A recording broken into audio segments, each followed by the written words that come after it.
Hey, yo, what's up? It's Smooth. Vaughn. This is Riggs. And Slick Money. And you are now listening to the Switch Style Podcast. Welcome to the Switch Style Podcast, where we encourage you to think beyond what you hear. I'm your host, Smooth, and joining me tonight, as always, are Riggs and Vaughn. What up, guys? What up? What's going on? Glad to see you, as always. That's right. Always to be glad to be here. seen, you know? There you go. And audience, welcome back, of course, to the Switch Style Podcast. This is episode 36, and tonight we're actually reviewing 24 Karat Magic by Bruno Mars. And before we jump into it, we'll also actually give you a quick chart update and update you on the new albums that's coming out this Friday, actually December 2nd. So before we jump into that, if you like what you hear, subscribe to the podcast at iTunes, Google Play Music, and SoundCloud, all at Switch Style Podcast. And also follow us on Facebook, Instagram, and Twitter. There you go. So here we go, guys. Let's jump into this quick chart update. Congratulations, Metallica. Hardwired to Self-Destruct debuts at number 1 on the Billboard 200, earning 291,000 units. 282,000 of those were traditional album sales. You guys have any thoughts on Metallica? great rock band. Yeah, they are. They definitely are. That And Sandman joint is ridiculous. I mean, of course they have more than that, but that being their most popular, they're some bad boys. yeah, they're well deserving and have a long time of well devoted fan base. But also to note, want to let you guys know that Hardwired to Self-Destruct earned Metallica 2016's third biggest debut, only behind Drake's Views and Beyonce's Lemonade. This is big numbers. Numbers keep rising. Yeah, keep rising, and I know it's getting closer to Christmas, so that probably bodes well for not just them, but everybody else in the industry. Because we had 3 number 1 albums this week that actually sold at least 100,000 units. Yeah, Metallica's like legendary, so they kind of surpass like, an age bracket and stuff like that. You know what I mean? You have the people from like 50 to, 15. Yeah, they do. 6 number 1 albums, that's impressive. And what's most important to know is they actually released it through their own record label. They're independent, so they're getting a lot of that money. So congratulations to Metallica. I'm all for any group or band or artist that's independent. Yeah. Get it? Yeah. That's right. Get them before they get you. Yeah, because they will. But they got their masters back from Warner Brothers, which was a great thing, because I think they actually wrapped everything up around 2012. So they got all their masters back. So congratulations, Metallica. Not a huge fan, but nonetheless, congratulations. And we'll actually move on. At number 2, the album that we're actually reviewing tonight, Bruno Mars, debuts in the runner-up slot, earning 231,000 units. 194,000 of those were traditional album sales. Congrats, Bruno. Congrats. Proud of that dude. He did it. He did it. And it's surprisingly to me, this was his highest debut. That surprised me too. Yeah, he's only had 3 albums, but for him to come out and earn 231,000 units any other week, a lot of other weeks throughout the year, he would have hit number 1. Yeah, definitely. That's Metallica's a hard act to follow. Yeah. They definitely are. And at number 3, Miranda Lambert's The Weight of These Things earns 133,000 units. 122,000 of those were traditional album sales. So congratulations, Miranda Lambert, as well. Yeah, so this was a big week for debuts. And on the Hot 100, Ray Shremmerd and Gucci Mane's Black Beatles earns a 3rd consecutive week at number 1. Congratulations, Ray Shremmerd. Go Black Beatles. Black Beatles. I don't know. They remind me more of literal Black Beatles. But nonetheless, again, congratulations, Ray Shremmerd. That definitely is an accomplishment to have the number 1 album in the country for 3 straight weeks, regardless of how we feel about the song or not. So congratulations, Ray Shremmerd and Gucci Mane, and Mike Will made it. Yeah, Atlanta's a lot of own. haters. Right. Yeah. Tupelo's on the roll. Got Elvis and now Ray Shremmerd. From Elvis all the way to Ray Shremmerd. Wow. That's impressive. That is. So congratulations to them. But before we jump on to what's new, again, if you like what you hear, please subscribe to the podcast on iTunes, Google Play Music, and SoundCloud, all at. Switch Style Podcast. And also remember to follow us on Facebook, Instagram, and Twitter. I think he left us out there. yeah, he did. He went. It was you. You ain't say nothing. We went to go get some snacks. Oh, okay. Yeah, we went to go get some chips. All I see is T smiling. Chips and drinks and Sprite. That's what happened. But here we go. This Friday, December 2nd, look out for new releases from Rock and Roll Hall of Fame legends. The Rolling Stones are back with Blue and Lonesome. I would tell you how many albums they have, but once I started to count them, it was so many. I just said, you know what? These dudes have so many albums, but congrats to them. They've been around forever. Yeah. Oh, Mick Jagger is probably one of the worst singers to make so much money and be so popular. Yes, he has. But they do have a sound. Is that it's undeniable. They don't. He doesn't sing good. They got a sound, and the band is amazing. Yeah. So congratulations to Mick, Keith, all of them. And next, 10-time Grammy Award winner John Legend returns with his 6th studio album titled Darkness and Light. Yeah, I know y'all might not be big fans of John Legend. He's got some good music. He started off with a bang, but I hope it's good. But we'll see. Yeah, we'll find out in a couple weeks. He got a lot of love to write about, so I think he. Yeah, his wife, she loves him. She speaks glowingly about him. And he just had that baby girls. So congratulations to them as well. I'm congratulating everybody tonight. And next, Childish Gambino, better known as Donald Glover, the star and creator of the hit TV series Atlanta. He's back with his 3rd proper studio album, Awaken My Love. I'm looking forward to it. I like him. He's one of the suburban dudes who just tears through hip hop.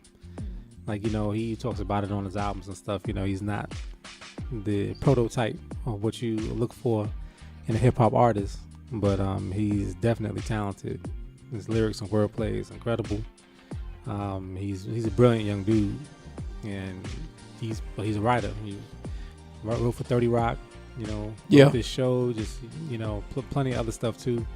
Actor. I mean, he's just an amazing talent. He is. Yeah, Atlanta is by far one of my favorite TV shows. And audience, if you haven't seen Atlanta, please go check it out. They explore all issues that you find within the black community and explore it in a creative way. It makes you think about it very differently. That's probably the best way to put it. Yeah, I just found out about it today. You did? Mr. Riggs told me about it. Wow. Mm-hmm. Yeah, So please check out Atlanta. There's only 10 episodes, and I think they're only like 30 minutes long. Oh, okay. Yeah, I'm going to check it out. That's going to be next on my hit list. Yeah, Atlanta is great. So check that out.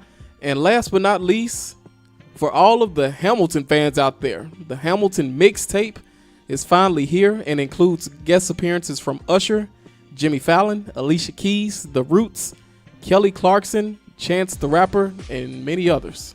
They dope anyway. Yeah, they are. Everything that they done, it's just they put a hip hop, like, it's just, yeah. I would love to hear that. I would really love to hear that. Yeah, they've gotten so much out of that play or the musical. Right. Excuse me. Maybe one day I can go see it. Well, I think all of the original actors, they're long gone by now, so yeah. We won't get to see Lin-Manuel Miranda. So we want to get to see him or the guy. Leslie Odom. What do you say, the guy? Right. Leslie Odom Jr. So we want to get to see a lot of those guys. But congratulations to all of the people putting out new albums this week. Looking forward to a few of them. 2 of them we'll actually talk about coming up in the coming weeks. Wish you all success. Yep. That's right. And we'll see who debuts at number 1 next week. Any quick thoughts on who do you guys expect to debut at number 1? I don't know. It's going to be between the Hamilton mixtape and Rolling Stones. Yeah, that was going to be my choice. Well, we'll see what happens next week. So, Shall see. yeah, we shall see. So, audience, now here we are. We're at our favorite part of the show that I've been waiting on. I'm sure Riggs and Vaughn as well. Oh, yeah. Yeah, we're actually about to review Bruno Mars' 24 Karat Magic. But before we do, we like to give the audience a quick bio. We just like to let you know a little bit about the artist before we start, just so you know who they are, where they come from, and how this whole thing came to be. So here we go. Peter Gene Hernandez was born October 8th, 1985 in Waikiki, Hawaii.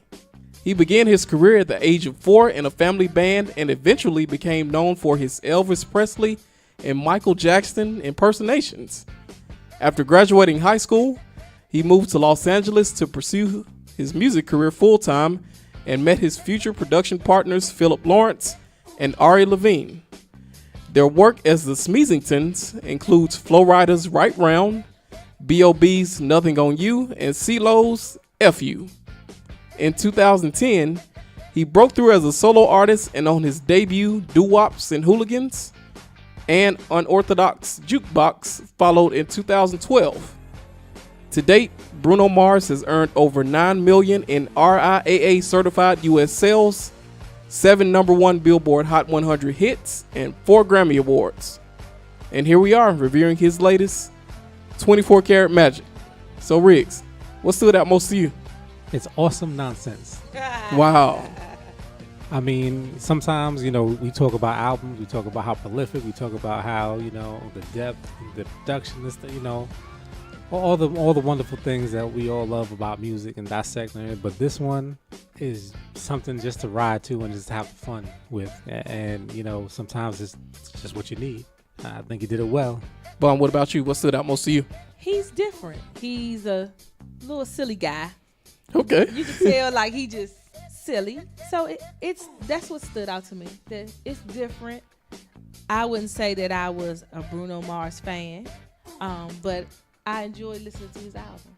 For me, when I first saw Bruno Mars, or when I first heard him, rather, I said to myself, I didn't speak it out loud, but I thought to myself, this guy's a star. That was the first thing that came to my mind when I heard him, and I heard him on B.O.B.'s song, Nothing on You, which they produced, him and the Smeezingtons, they produced and wrote. And he sung the chorus, beautiful girls all over the world. I might be chasing, but my time would just be wasting because they got nothing on you. That's a bad song. Yeah, when he first heard it and I saw the visuals, he was sitting on the piano and Bruno Mars was playing not Bruno Mars, but B.O.B. was playing the guitar. I immediately saw that this guy was a star. And I'm not saying that I was right or anything because he had obviously been out. I didn't discover him or anything, obviously, but he was a star. But back to the question.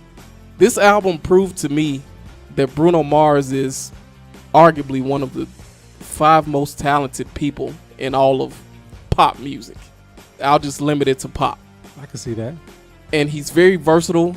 He's probably the most adaptable superstar out of all of pop music. And if you listen to his previous stuff, Doo-Wops and Hooligans and Unorthodox Jukebox, you can see that he transformed from album to album. And I think on this album, he just said, you know what, I'm going to just show off. Show out. Yeah, I'm going to show off and show out. But there's actually 2 sides to my answer, and I'll get to the next one later. But Vaughn, let me ask you this. What do you think Bruno is trying to accomplish with this album? What do you think his goals were? Like you said, he wanted to show off and show out. And I think he did that with this album. He went so deep into R&B. Like I was telling y'all, I could hear James Brown. I could hear so many variety of artists. And he took it all and put it and just did his spin to it.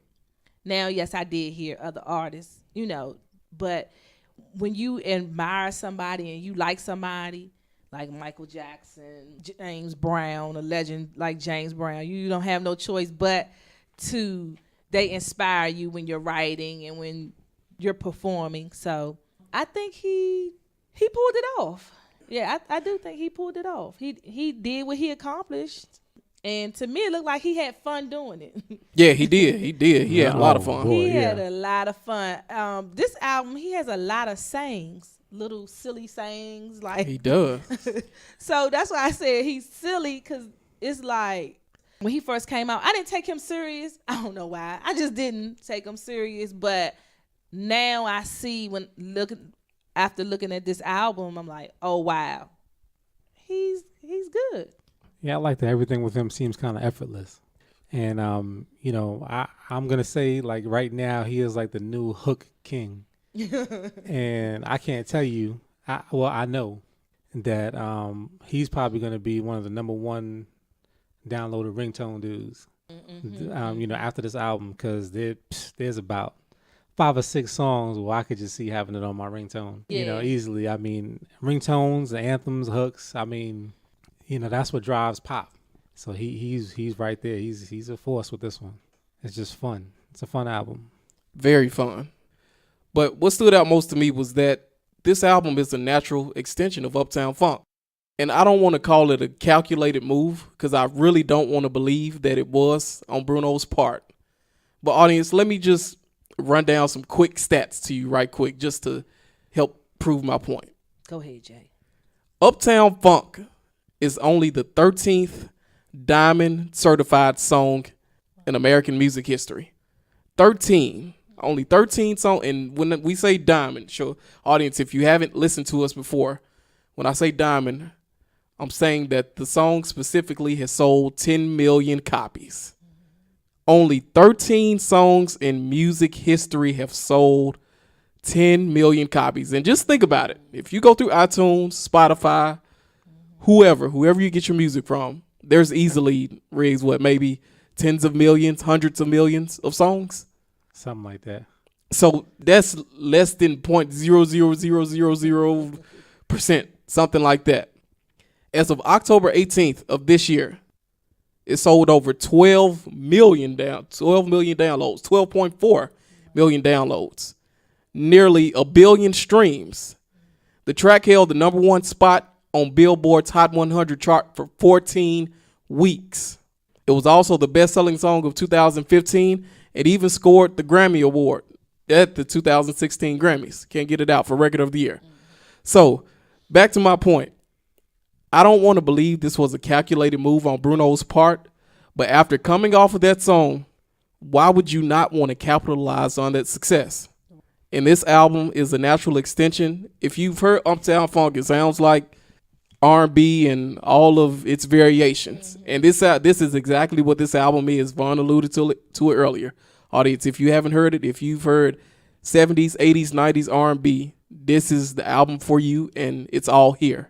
Heavy New Jack Swing vibe. Heavy New Jack Swing.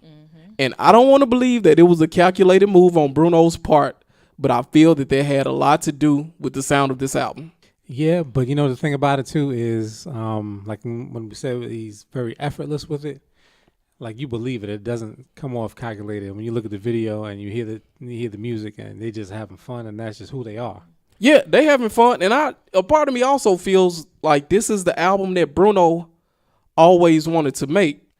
But Bruno is so good, and I just said it before. I think he's one of the 5 best talents in pop music, easily. Probably might be the best, considering what he does with the pen, what he can do musically. He plays instruments. He plays vocally. several instruments vocally.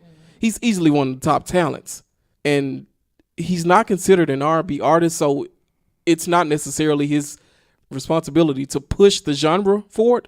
But I just think, considering he loves R&B, I would have loved to have seen more from that, more of that from him. That's my thing, because everything on here we've heard before. But Vaughn, let me ask you this: the R&B influence is clearly obvious. We've talked about it. Does he pull it off? Yes, I do believe he pulled it off. Is this some of the best R&B you've heard in a while? And I'm an R&B girl. I would say he's in the top 5. Riggs, what about you? Oh, I wouldn't necessarily say best R&B I've heard, but some of the best vibes that I've gotten from an album in a long time. Like, it's infectious. So you just want to just, nod your head, ride to it, and enjoy it, and just have fun. And, you can't help it.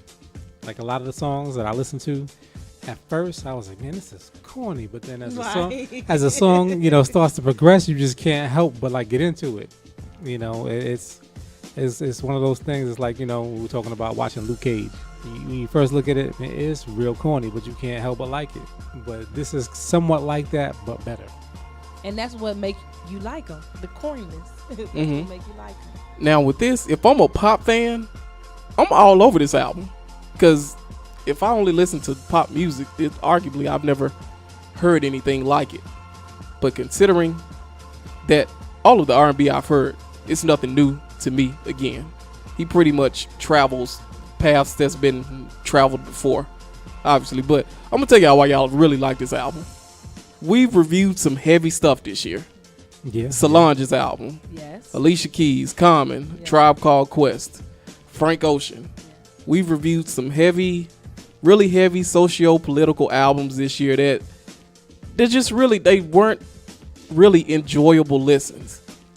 I don't know if I would say that. They were good out like this album. Just think about it. You can sit down and really relax. You can have fun with this album. You can listen to this with the kids in the car. Some portions of it.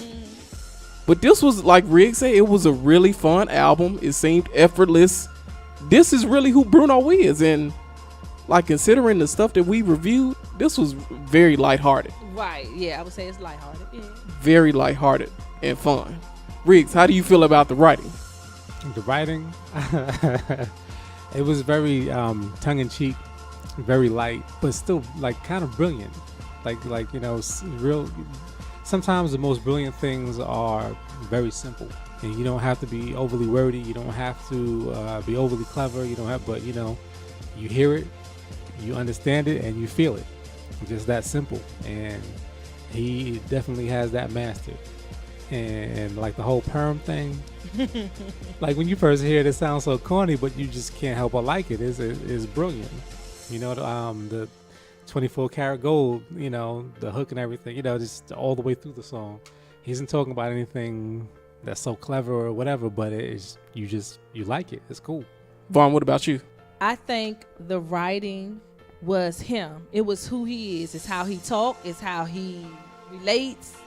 It was him. He's a corny little dude. I mean, his name is Peter. So Yeah. Like, so It's a nice name, but it's him. Yeah, it is. And you could tell, like, looking at the video and just looking at and listening to the writing, it's who he is. So you can't go wrong. And if you want to get a note, like we want to know who the artist is, that's him.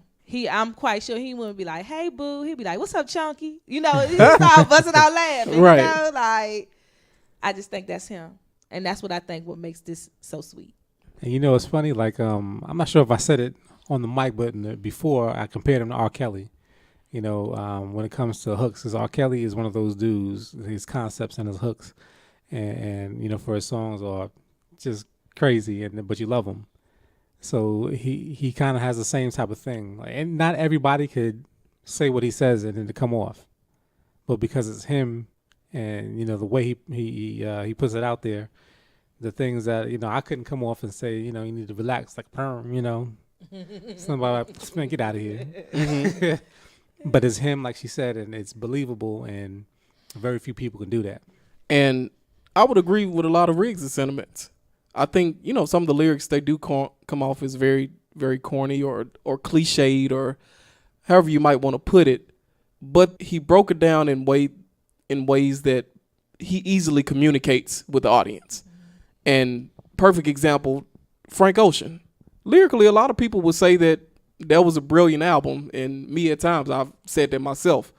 But this one, in a sense, is also brilliant as well, because on Frank Ocean's Blonde, he doesn't communicate with the audience well on Blonde at all. You could easily listen to that album and say, okay, the hell Frank talking about? I mean, just move on, Frank. Yeah. Mm-hmm. Frank, I'm not getting you. I don't understand. But Bruno, he's like one of your boys just coming around. What's up, folk?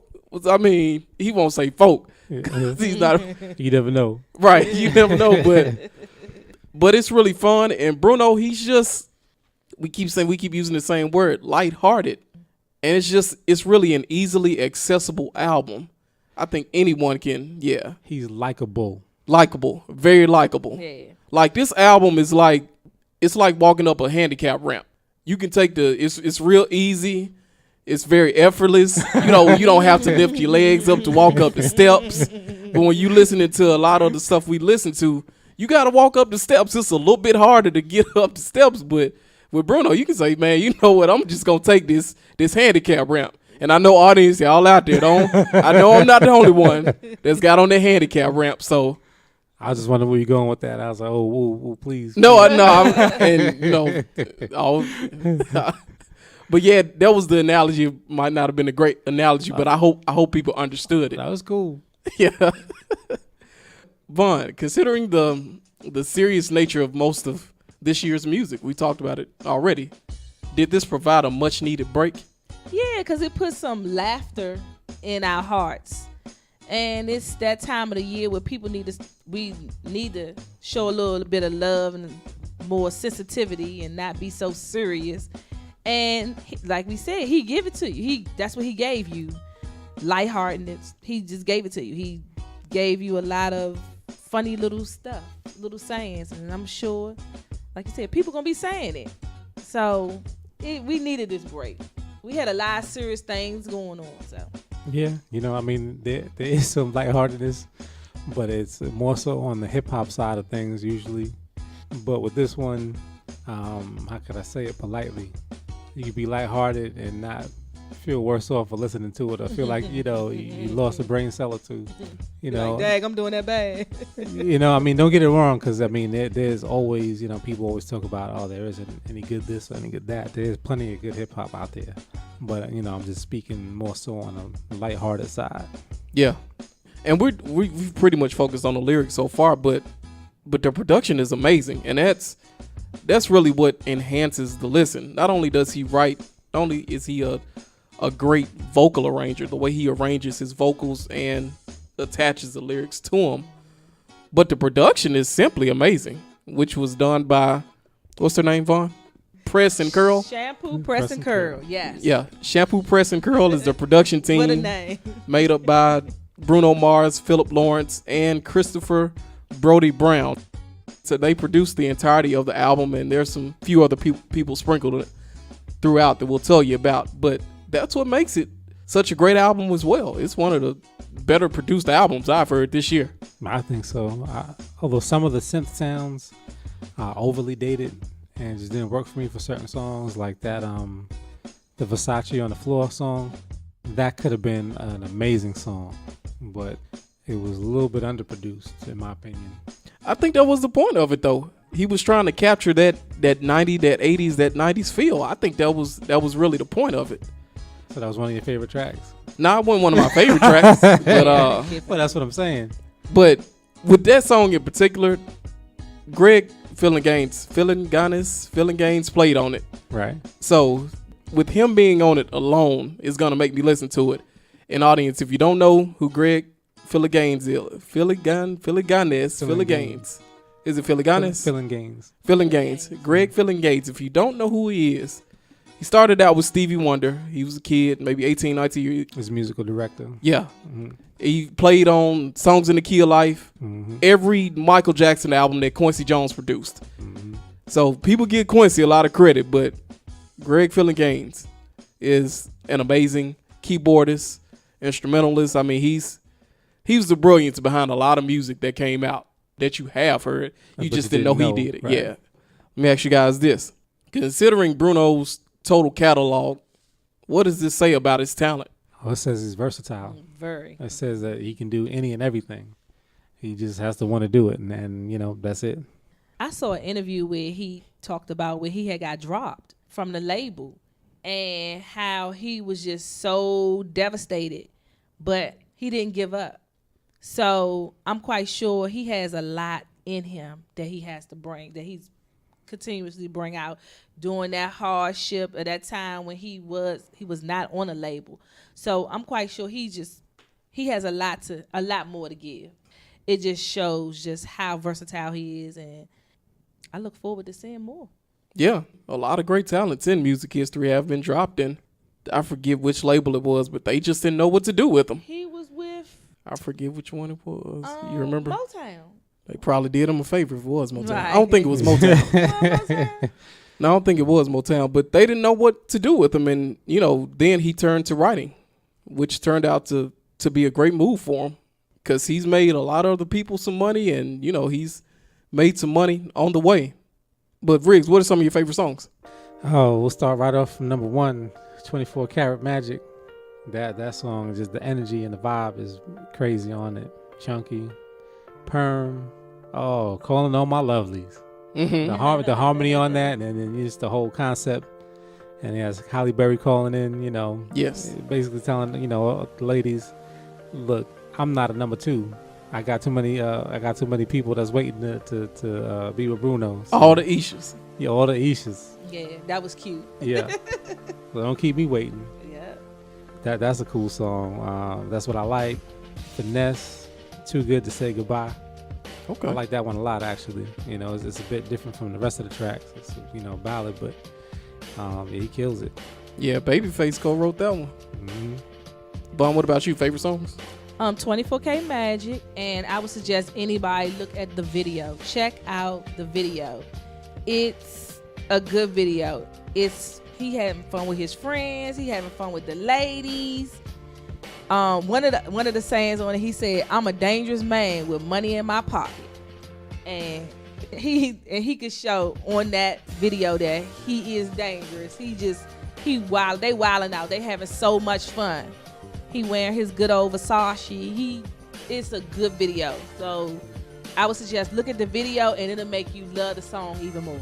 Wow. That's how I feel. It make you love the song even more. So 24K Magic, Straight Up and Down. That was one of my favorites. That's What I Like. And I also liked the last one with Babyface on it. Too Good to Say Goodbye. Too Good to Say Goodbye. And that was Motown that he was dropped from. It was Motown? Okay. Motown, yeah. Boy, I know they kicking themselves right now. Again. Yeah. Some more. Yeah, Barry Gordy got paid and just said forget it. Yeah. I don't blame him. But for me, 24 Karat Magic, of course. That's What I Like. Straight Up and Down. Finesse. It really reminded me of Teddy Riley. Before even looking at the production credits, I thought that was Teddy Riley. Like Riggs was saying. It sounds like Poison when it opens up with the drum beat. But that was one of my favorites. Too Good to Say Goodbye. Honestly, there's only 9 songs on the album, audience, but every song on here it's very listenable. Listenable. I don't know if that's a word, but That's okay. Likeable. yeah, they're very likable, enjoyable. You can listen to all of them. You can listen to all of it. It's an easy listen. It's a very easy listen, and the album is only about 34 minutes long. So if you're sitting here listening to the podcast, you could have listened to the album and listen to the podcast first. So we can tell you something about it. And I thought the same thing. I was listening to it. I was like, dang, that went fast. And I looked, I said, did I listen to all of them? What was the And I first guess thing? because we used to listen to all these long ones with 16. I told you. That's the first thing I thought of. I said, "Oh boy!" I said, "Smooth is gonna love this one." Yeah. 9 songs. Right. When I turned over the cover and saw 9 songs, I said, "Woo!" Right. I love short albums. Yeah. Because and mainly because it leaves less room for error. I think if you get it right with a length of about 9 or 10 songs, I just feel as if it has a greater impact. Like for example, like a Thriller or What's Going On, any of a Steely Dan's albums or a Beatles album, which might have had 12 or 13 songs, some of the earlier stuff. But that's just the way I feel. And when you have these long, drawn out albums, there's a lot more filler material. Like Tribe Called Quest, we talked about last week. I thought there could have been at least 2 songs that they could have left off of. Yeah. But it just leaves, and it's a long listen. Like this one was quick, it was fun. You can, while you sit in traffic, you can listen to this one and you can go into work pumped up. Right. Woo! And just yelling 24 Karat Magic and Right. throwing your pinky finger in the air. But I mean, I love, and Halle Berry is on here as well. Yeah, she made her little appearance. Yeah. On her voicemail. Allegedly. I think that was her. That sounded like her. I don't know. I'm just glad to see her name on it. I know when I talked to her on the phone, she don't really sound like that. Oh, Wow. you don't even like Halle like that. See, I don't even like Halle. Who is this calling my phone? Right. Riggs. Who is Riggs? Who is Reed? That's more like what I be saying. Who's just calling my phone? Wow. No, that's right. Halle Berry. Halle Berry. But shout out Halle Berry. Chock full of nuts. Huh? Chock full of nuts. All up in the head. Halle, I had no idea about what he's talking about. Right. I have no part in what Riggs is talking about. Halle, I'm here for you. Halle, if you're listening, I know I professed my love to Alicia Keys Yeah. a few weeks back, but Alicia is married. I don't think Halle Berry is married. So, She in between relationships. well, that's fine. I'm not in a relationship at all. So Halle, if you available, call me. Listen, you email me, anything. Call them. Yeah, but Follow us on Switch Style Podcast. Right. no, she don't have to do it. She can get to me directly. I know that's right. But guys, will you still be listening to it 6 months from? Well, not 6 months, but a month from now, a week from now. Now, Definitely. Yeah. I know it's some songs on there that I'm definitely gonna put in my playlist. And I feel like if I'm not listening to it with them numbers this week, somebody gonna be listening to it. Yeah, a lot of people are listening to it. 231,000 units in its first week. Nice. Good numbers. Good numbers. I'll tell you right now, I'm just trying to decide which song or which part of which song I'm going to make my ringtone. Wow.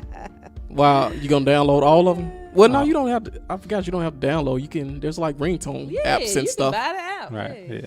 Yeah. Free apps at that. Mm-hmm.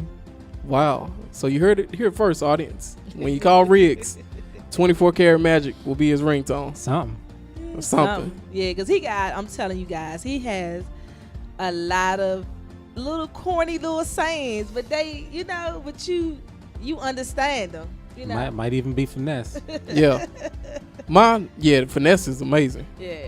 But one of the funniest sayings I thought on here was on Perm. In audience, he has a song called Perm. Mm-hmm. Throw some perm on your attitude. Girl, you gotta relax. You gotta relax. Relax. Teach you how to lay Right. it back. Right. Just think about it.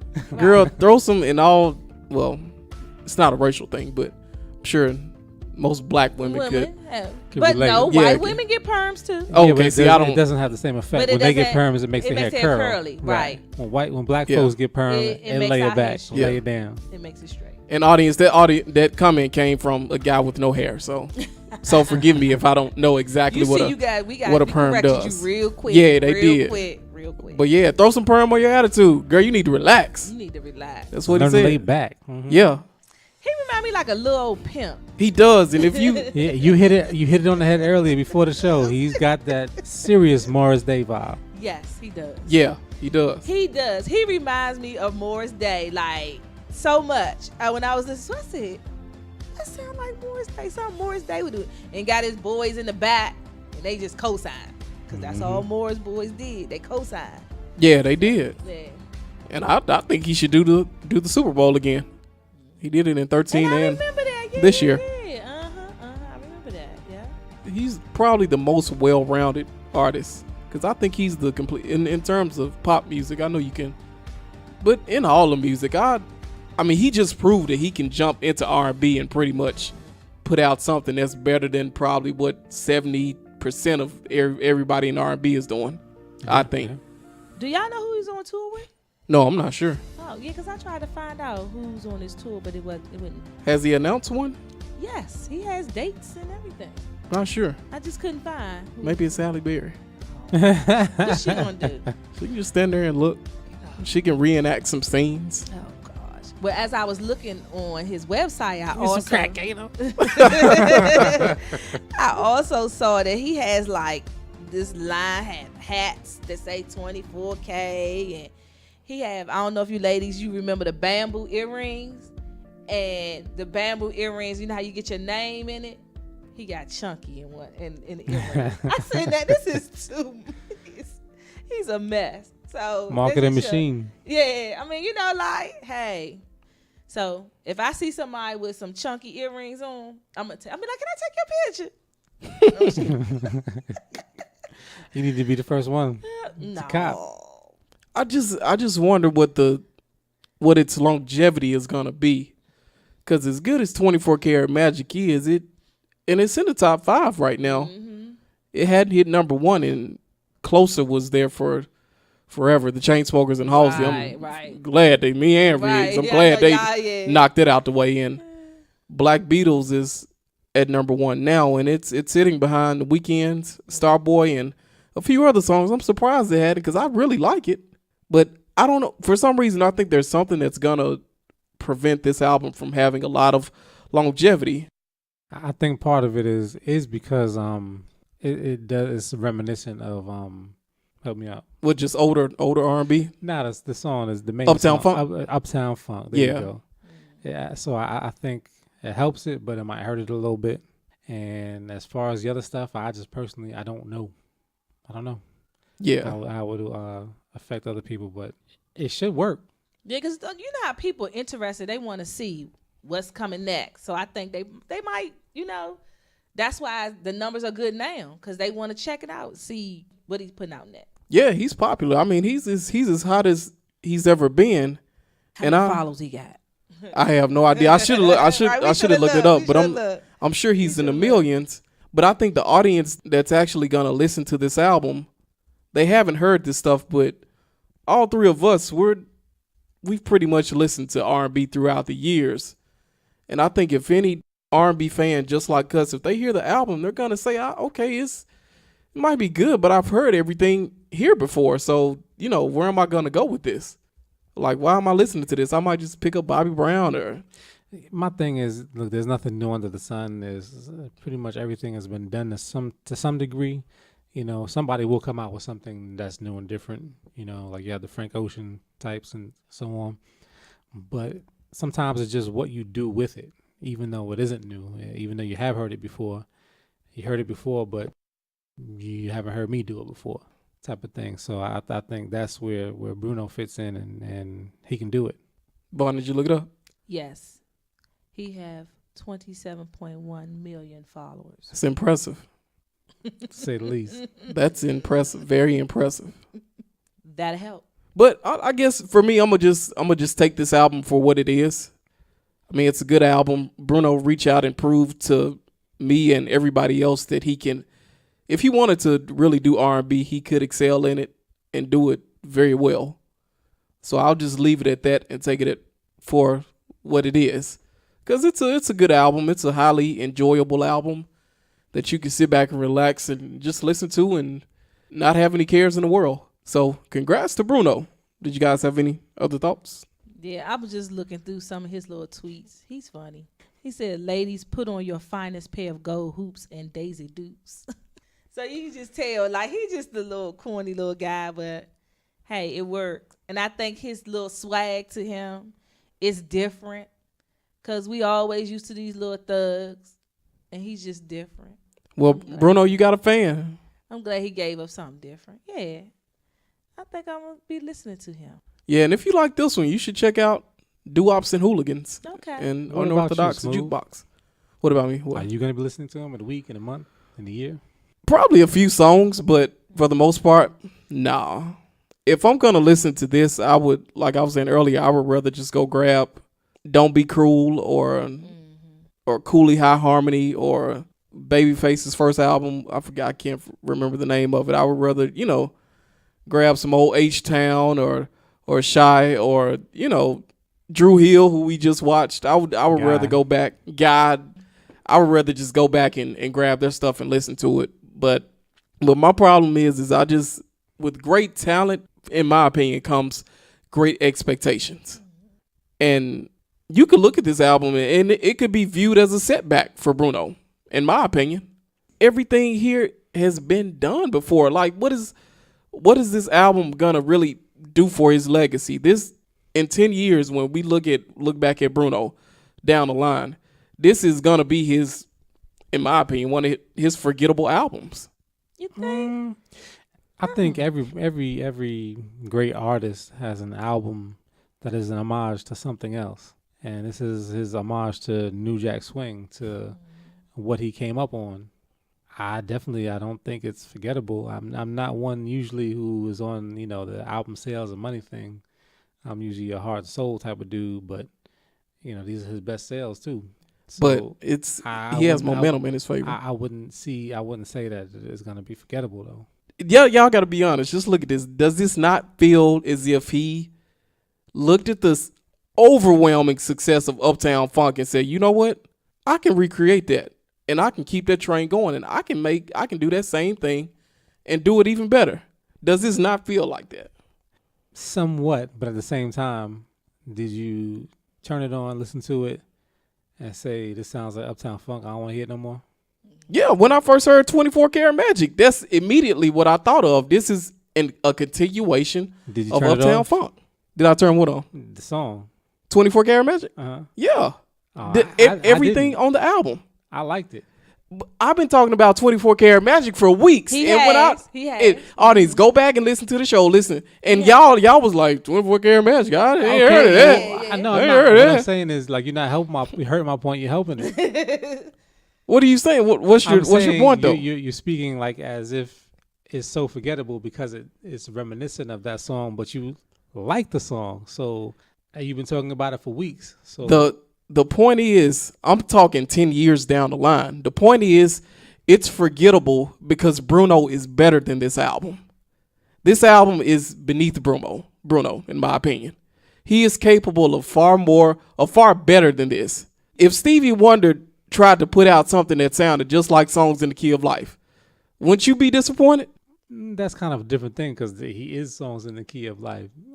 It would be if he tried to do something that somebody else did. I mean, Stevie almost can't even use in that scenario. But to me, it's like take James Brown, right? James Brown has got decades of hits, and if you listen to James Brown, you realize his earlier songs, he actually crooned, he actually really sang. But when you hear Coming to America, you don't necessarily say, that's a horrible song. I can't believe he did Coming to America. Da, da, da. It's actually one of the songs that you think of. But what made James? It's a fun song, and it's probably his least technical or musically great song ever, but it's not trash. But what made James Brown so great? James Brown evolved over the years, and this is a setback for Bruno. James Brown is a part of that, what I like to call the holy trinity of R&B soul music. When you're considering funk, he's the most sampled artist of all time. Well, I got all that, but what I'm saying is if you take something like Coming to America, you would say, well, he dumbed down for that one. But the thing is, James Brown was over 20 years into a career. Bruno Mars has only been around for 6 years. His first album came out in 2012, 2010? Only 6 years, and you're already repeating stuff that's been done in the past? You don't get credit for that, in my opinion. Well, I think he stayed true to his character. That's true to him, but this guy is so talented. He's easily talented. Don't give up on him, Jay. Do not give up on him. I'm not giving up on him. That's why I'm being so hard on him right now. He got more to give. To me, his first two albums are way better than this one. And critics or whoever else, they might review it very highly. He's very proficient at what he does. This album is good. I'm not gonna lie. I'm not gonna sit here and pretend as if this album isn't good, because it really is. It's really a good album. But my only thing is, I'm saying that Bruno is capable of a lot better than this. And he took a formula. He's become more formulaic than anything. Like who's a like, for example, Keith Sweat. We talked about Keith Sweat this year. Mm-hmm. Keith Sweat's a legacy artist. What he did on Dress to Impress, that's fine for him. He's going back. He's doing older stuff. But Bruno, he's in the prime of his career. Why is he taking these old R&B retreads? Okay, Bruno, you good. We know you can do this. You can do that. But push the genre. If you're going to do R&B, be innovative. That's why this album isn't better than Anderson .Paak's Malibu. And if you look at it a certain way, I think Blonde is arguably better than this album. And y'all probably going to disagree with me. But, and did we not just look at the Soul Train Awards? R&B is stuck. R&B is stuck in a rut right now. They bringing up all these old R&B artists, Drew Hill, all these. We don't want to see these people. Bobby Brown, he can't even sing no more. Right? Well, I mean, okay. Now, I don't know if that's a fair comparison because they really didn't bring anybody who's done anything like new too much. Right. That's my problem with R&B. It's stuck in the mud, and we need somebody to innovate. I hear what you're saying. I just don't believe that going in a particular direction that is light makes you weak in R&B. I think if you could take something that's light and make it that much of a success, I think that's a measure of brilliance, honestly. To not have to be so technically and lyrically, brilliant and still be brilliant. That's kind of a feat to me. Now, Riggs, this is surprising coming from you, because your genre is jazz, and jazz is on the highest of all levels of music. My genre is music. But the thing is, this guy is highly talented. Bruno could have made this in his sleep. I bet that's how easy this album was for him. And I'm sure he worked hard. I'm sure he put some effort into it. Mm-hmm. But maybe I'm being too hard on him, because this is I'm sure this is the album he wanted to make, which is fine, which is totally fine. But for an artist on the level of a Bruno Mars, to me, it's nearly not acceptable, because he's better than this, I think. And like I said, when I look down 10 years down the line, and I know you brought up 24 Karat Magic earlier, but it's only been a few weeks.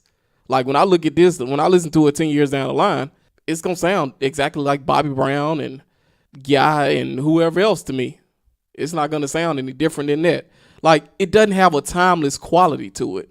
I can dig it. I mean, you don't have to agree with me or whatever the case may be. Said I can dig it. I ain't saying. Yeah, sometimes we got to agree. But right. I'm just saying, like, Bruno he's better than this, I think. And it's a good album. I'm gonna take it at face value. He made the album he wanted to make, and it's a good album, but it's not a great album to me. So, I mean, congratulations, Bruno. Hate to ruin the whole mood. All that being said, Vaughn, what are you listening to? Give us something you're listening to. I am listening to Algebra. What happened? And You Do It For Me. That's what I've been listening to. Well, for me, I'm gonna give y'all an old one by a group named Shy. I mentioned them. Shy? Yeah. Talking about Shy. Yeah, I just mentioned them. Bruno actually did an interpretation of Shy's "Baby I'm Yours" on Straight Up and Down. It's not a straight sample, but they took the riff and they replayed it and sort of made it their own. And that's it. So listen to Shy, "Baby I'm Yours," and if you don't know, their big song is "If I Ever Fall in Love" by Shy. So check them out. Riggs? Me, I'm listening to Every Single Soul by Michael Franti and Spearhead. It's it's a jazz, it's considered jazz, but it's kind of on the bordering on neo soul and jazz. It's a real good song. It's real melodic and got a lot of feeling to it. Check it out. Check it out. Check it out. So check those out, audience, and we'll actually go. We got to run. We run out of time. So Vaughn, shout some people out. I would just like to shout out you guys, the Switch Style Podcast. Thank you for having me again. Enjoy you guys every week and these meaningful conversations. And I would like to shout out my family and friends. Thank you for listening. Thank you for continuing to listen. And that's it. Briggs, what about you? Oh, same here. Always my Switch Style Podcast family. I just shout y'all out every week. It's a joy. I enjoyed the banter today. It's really privileged to be here, and I just shout out all the fans who listen faithfully, all the fans who listen from time to time, all the fans in general, and condolences to those who were murdered or hurt today at was it Ohio State? Yeah, Ohio State. It's tragic. I wish all the foolishness would end, but we can control ourselves, not anybody else. So everybody out there, control your foolishness. Yeah, there you go. Well said. And shout out Bruno Mars. Bruno, I know I'm hard on you. That's right. But Bruno, I think so much of you. I don't know if you'll ever hear this, but I hope you do. But Bruno, I think so much of you, and my expectations for you are pretty high, obviously. If you've gotten this far, you've heard. But Bruno, shout out to you. You did a good job. Even though I said all that, you still did an amazing job. You're one of the most talented people in the world. So keep doing what you're doing. Shout out Philip Lawrence as well, Chris Brody Brown, The Stereotypes, Greg Fillinganes, Stevie Wonder, Quincy Jones. I'm shouting out everybody. Shout out Babyface. Shout out the lovely, talented, beautiful Halle Berry. Shout out to her as well. Please come on the show whenever you want. And I want to shout out, very special shout out to my stepmom, Helen. And I hate that word. That's such a ugly word to me, stepmom. My other mother. Yeah, my other mother, but she's a huge fan of the show. She told me when we went home, so she listened. Yeah, she listens to the show. She knows that's everybody. And she asked me when I went home, she said, why don't you send me the show anymore? I told her I didn't think anybody was listening, so I stopped sending it out. Oh. So she said, make sure you text me next week. So, Mom, here it is. Here's the show. So check it out. And thank you again for listening. Thank you to everybody who listens and who supports the podcast. That's right. And if you guys don't have anything else, Shout out to Slick Money. That's Yeah. right, Slick Money. We shout out miss Slick you. Money. He's somewhere around here. So shout out Slick. If you guys don't have anything else, that's a wrap on episode 36. 36. Peace. Peace. Yeah, we'll see you next week. Peace.